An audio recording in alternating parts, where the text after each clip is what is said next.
Oh hi!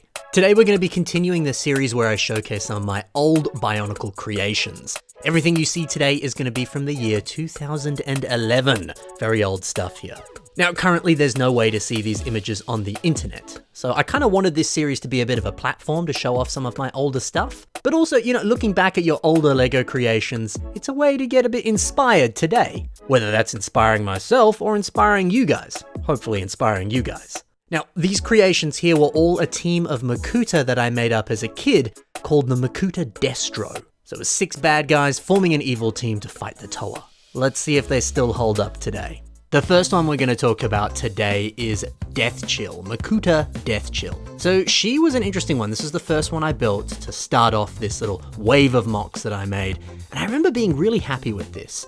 Taking a look at this head design here, obviously it's using a Rakshi head, which was the rage back in the day. Almost every second MOC that you would see would use some type of Rakshi head. People were obsessed with them. I think there's still a lot of obsession and love for the Rakshi today, but not as much as there used to be. But they've got that cool looking crown on top. Some of you veterans will probably recognize what that's inspired by. There was an old Bionicle builder back in the day called Kyla Nuva, and they were someone that built a lot of Rakshi and had similar sort of ornamentation on the top of their head there. So yeah, I guess the body shape of this isn't quite accurate to a Rakshi. They'd probably be a bit more kind of like hunched over. I can't remember if this was meant to actually be a Rakshi or just be kind of vaguely inspired by one. But you can see all these back spikes here, which is a staple to the Rakshi. At the time, I was going for this really kind of sleek, ninja, rogue kind of aesthetic for this character. The Rakshi head in itself is a very smooth armored piece, and then I use things like Skrull armor on the legs and other stuff. I wanted them to look, agile, the kind of character that might sneak up to you in the shadows, stab you with a poison blade, and slowly let you die. That was the aesthetic I was aiming for. And then I gave them some of these Von Nebula spike pieces on the shoulders there. And I guess that was kind of tying into that kind of poison idea that I was thinking of. The like blue kind of tinge on those pieces there. Maybe that's like reminiscent of a little bit of poison or something like that. And actually I think there is something quite lovely about a bit of white, black, and a little slight hint of blue. It's cool.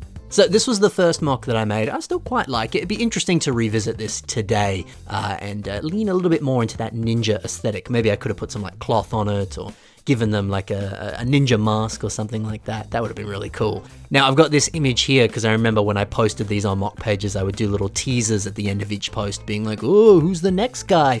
Tune in next week, I'll post that character, And so let's actually move over to the next character. This here is Makuta Cruitable.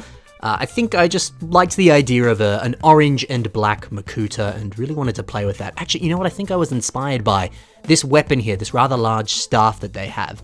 The very bottom there, it has that Rakshi weapon piece in orange, which came from a Power Miners set. And I thought, oh man, that's a really cool piece. Could I use that on a Bionicle? So just looking at that one piece, it brought forth this MOC here. Now, if I'm not mistaken, I kind of rushed this a little bit. I think I was deep in schoolwork, because I was still in school at the time I built this, and didn't have much time, so I kind of threw something together. And yeah, I remember at the time, I was okay with it. I was somewhat happy with it, but it just wasn't quite right yet. There were a little, like, couple things, like the finger design here, using some of those larger kind of flexible spike pieces there for large talons. I thought that was pretty cool. And the rough silhouette was okay, but I thought things were just that little bit too messy and just not quite right yet. It's not the vision that I had for the character. And I think using Wenawa's mask there, I remember looking at it and being like, I don't know how evil that looks. So I ended up redoing this character a couple months later. So this here was version 2 of Cruitable, and now I remember looking at this and thinking, yes, this is what I wanted. So I flipped Wenawa's mask upside down. I felt like some of the lines on that mask angling upwards, it just had a bit more of an evilish tinge to it. Kind of looks like volcanic rock, and volcanoes are often the locations of villain bases and stuff like that. And that was the idea for this character. Well, here, let me transition to this image. This was edited by a friend of mine on mocpages.com, where I used to post all of my old creations. That website no longer exists, unfortunately, and all the images of my older MOCs disappeared on that website. Thankfully, I have backups on my hard drives and stuff like that. But yeah, he edited this image for me. And I said, oh, put some like sick font so it says Makuta Crucible, the Shadowed Earthquake. And I thought that was so cool. It was this Makuta of stone that would, like unleash powerful earthquake attacks that were like laced with like evil magic shadow that would hurt his enemies and stuff. It was peak edgy cool Ben time, you know what I mean? But yeah, I that was the rough idea I had for him. And I think an element of kind of jagged rock or jagged earth, the kind of earth you would see in like a desert that is completely void of any moisture, stuff like that. I was trying to emulate that in this character. So the mask, even the lower arm design here using this Stronius armor, I love that Stronius armor because it does look like volcanic rock or very just sharp, painful looking rock that if you tried to climb it, you'd cut yourself or something. And even the cloth kind of continues some of that aesthetic. That's what I was trying to aim for with this creation. And then I put a bunch of spikes all over them. Even the back design there, you can see it's using some flex tube and has a bunch of those orange Borok teeth there to continue the jagged rock look. But also they're a Makuta. I wanted to put spikes all over them, So yeah, that was the main aesthetic that I was really trying to emulate. And this time I didn't want things to look kind of gappy. I felt that was the main issue with Makuta Crucible in the first version. He had a weird amount of silver on him, which didn't really work, and the design just kind of felt a bit messy and not that unified. So when I built this version here, I really tried to, pay attention to unified textures and just tighten things up that little bit more. It is cool to compare this version to the older version and see how much it improved, but I don't know, I think if I built this today, I would certainly do things a little bit differently. I think texturally, is that a word? I think the textures on the body, specifically the chest, and some parts of the legs are just still that little bit too messy. Even like the blades on the lower arms there, they don't quite fit, I think. At least from my perspective. Maybe you disagree with me, and that's okay.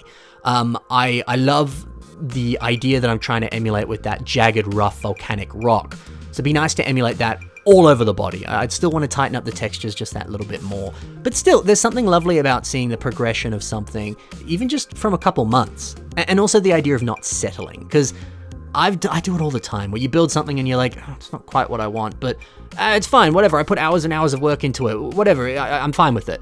And there's always that small part of you that's just like, I want it to be better. And not allowing that voice to be silenced, to say, no, I know I can do better and I'm going to.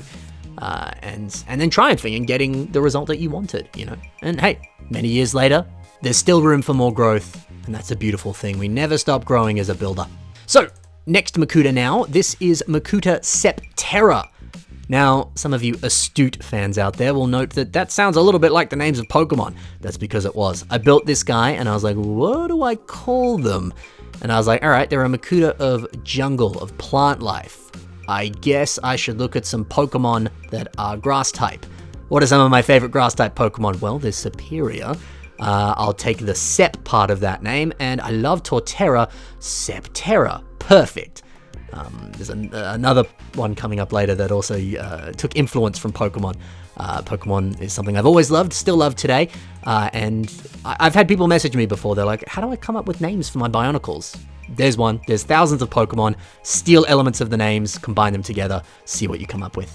Now, at this point, I'd built 2 humanoid characters for the Makuta Destro, and I was like, I would love to do something a little bit different. Instead of just, 2 legs, 2 arms, whatever, how can I change things up?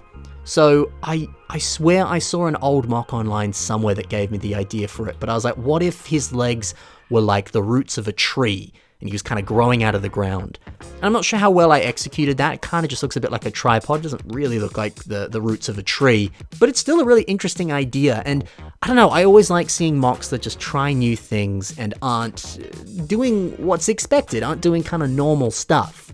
So hey, the idea of a kind of almost living tree that's growing out of the ground and has become this evil being is really cool. This mask here, I've always loved that mask, the spikes coming out of the back there.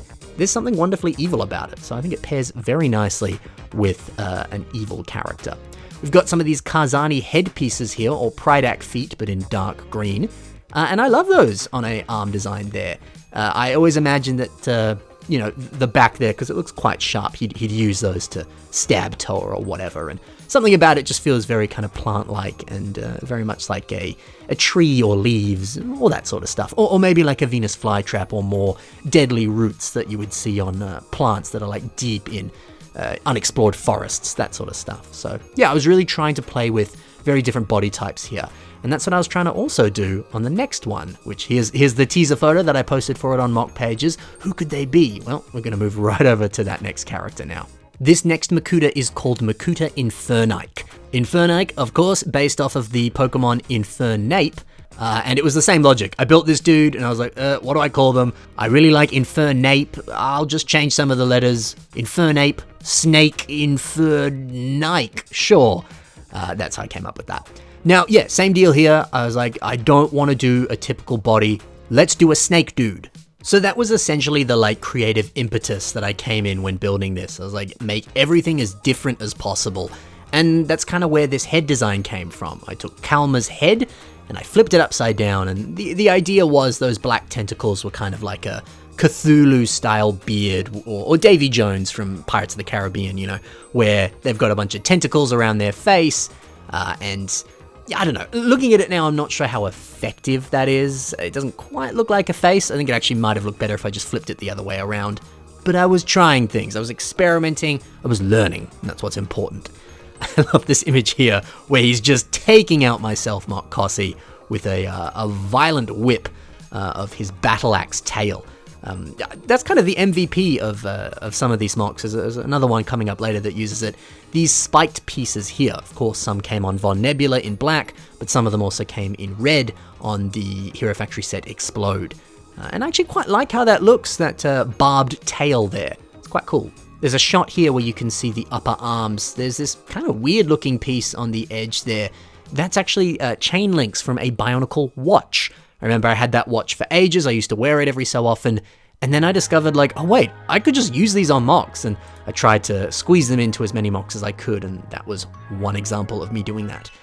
Yeah, so a different body shape for a Makuta, and one that I think could have used a little bit extra work, especially if I were to redo them today, but it's fun to see what I was coming up with back in the day. This next one here, this is Makuta Shadownax, and this one here was not actually a character that I made. Well, I built this mock. The character I borrowed from a friend of mine called Wertman8.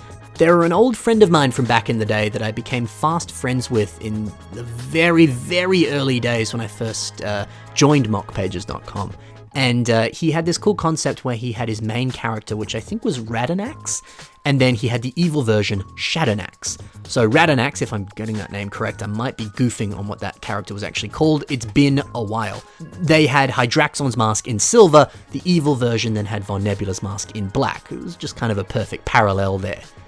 So I think the idea that I came up with when I built this character is I was like, oh man, I need a Makuta of Earth, because I was trying to match all the elements of a typical Toa team, but make them Makuta. And I was like, who can I do?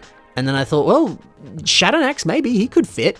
And that was just kind of a fun thing we used to do back in the day on mock pages, was, you know, build each other's self-mocks, or, yeah, if we liked a character or something, we'd maybe build it in our own style, and people still sometimes do that today, but certainly not as much as they used to back in the old mock pages days, back in 2011. So yeah, it's just a kind of fun community spirit thing of reimagining their character, but in your own style, and I still love that. I love seeing people do that today. And hey, if you want to do that with any of these characters that I'm showcasing in this little video series here, where I talk about my older stuff, by all means, I'd love to see your own take on some of my older mocks. This kind of just looks like Von Nebula, to be honest, especially because he has those Von Nebula spiky pieces there. But I remember thinking that as I was building it, and I was like, all right, how can I make this guy look a little different? So I made sure to not give him a hunch, because Von Nebula had that hunched back. And then I was like, all right, let's give him some big old silver spiky hands. That'll set him apart from Von Nebula. And I guess it does, but maybe a brand new mask might have been appropriate here. Maybe Makuta's mask, that could have looked cool. But yeah, by all means, take a look at some of your friends or just people you admire on the internet and build their own unique characters in your own style. That's such a fun challenge. The final character now, and this one, I want to say it's my favorite. This was Makuta Bloodshed. Back then in the 2010s, it was one of my favorite things to do to take a Matoran character and use their incredible masks and put them on a much larger character. So as you can see here, this mask is from the Shadow Matoran called Galva, this set that you're seeing right here. And you know what, like, despite it being on a Matoran, which is typically a very small character, this mask fits right at home on a huge body. Once again, I was doing my best to come up with more original designs, and I thought, okay, I want to do a four-legged kind of spider-inspired leg design, and that's exactly what I did. I think some of the textures down below are a little bit messy, or just some of the ways that I've placed pieces. Like, there's a lot of hand socket pieces all over the place. It's just, I don't know. I think it would have benefited from putting a little bit more armor over the top and really trying to round things out and not have pieces sticking out at all sorts of different angles. But who cares how it looks? I love the concept of a four-legged dude that is super buff up top. I mean, they've essentially got, not quite a six-pack, you can't really see any abs there, but like the muscles on their pecs and the huge upper arms that they've got, this dude packs a punch. And then they've got like really sharp claws and an additional blade underneath there. They're a menace, man. I believe that was a part of the idea for this character. It was one of the heavy hitters of the team, the muscle, you know? Oh yeah, and also this back design here, you can see Vampira's mask down below and Gadunka's mask on the back. I remember being very proud of that because I was like, hey, there's some nice consistency between using those two very similarly shaped masks from, you know, two characters that were very similar to each other in the sets that they came in. So I was happy to have put that there on the back. But then using Gadunka's mask, I was building so many mocks at the time and I was like, where the heck can I put this Gadunka face? Finally, it found a home and I was like, oh, it's a back design? Heck yeah.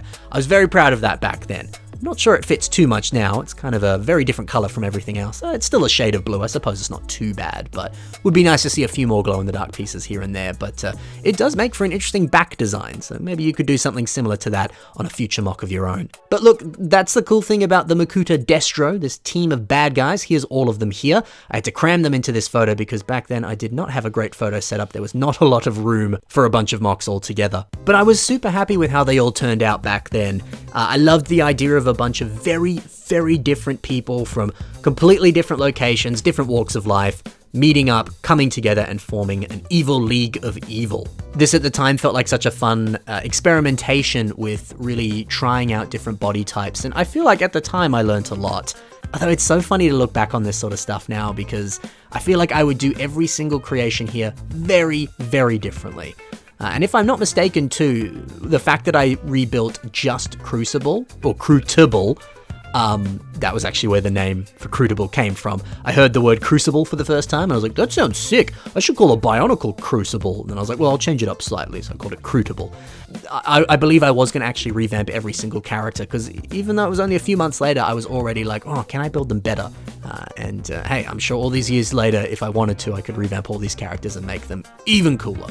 Anyway, thank you guys so much for watching. I hope you liked this one. Thank you, and good night.